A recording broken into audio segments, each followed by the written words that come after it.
Сәлем баршаңызға. Бүгін өте дәмді, әрі оңай дайындалатын үгілмелі печенье жасаймыз.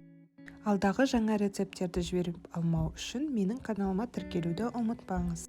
Бөлме температурасындағы жұмсақ сары майға қант ұнтағы және жұмыртқаның ағын қосып, миксердің көмегімен массамыз аппақ болып ағарғанша араластырамыз.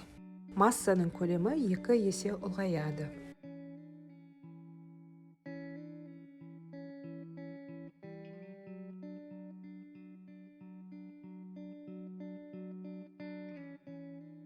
Үстіне ұн мен қамыр қопсытқышты салып, жақсылап араластырамыз.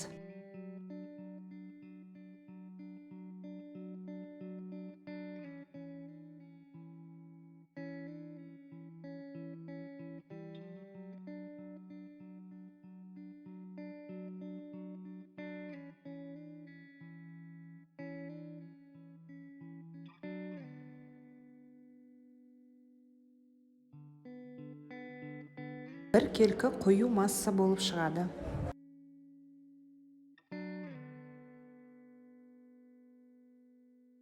Өзіңізге ұнайтын насатканы қолданып, кондитерский мешокқа салып, әдемі печенье шығарсаңыз болады.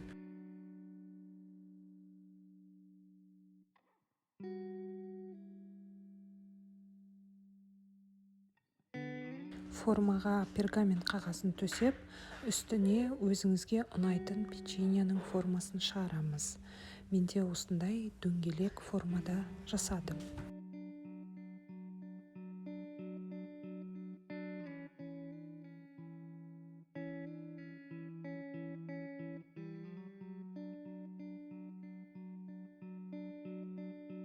Печеньеларды қызып тұрған пеште 180 градуста 10-15 минутта пісіріп аламыз. Осындай өте әдемі, дәмді, ауызда еритін печеньелер шығады.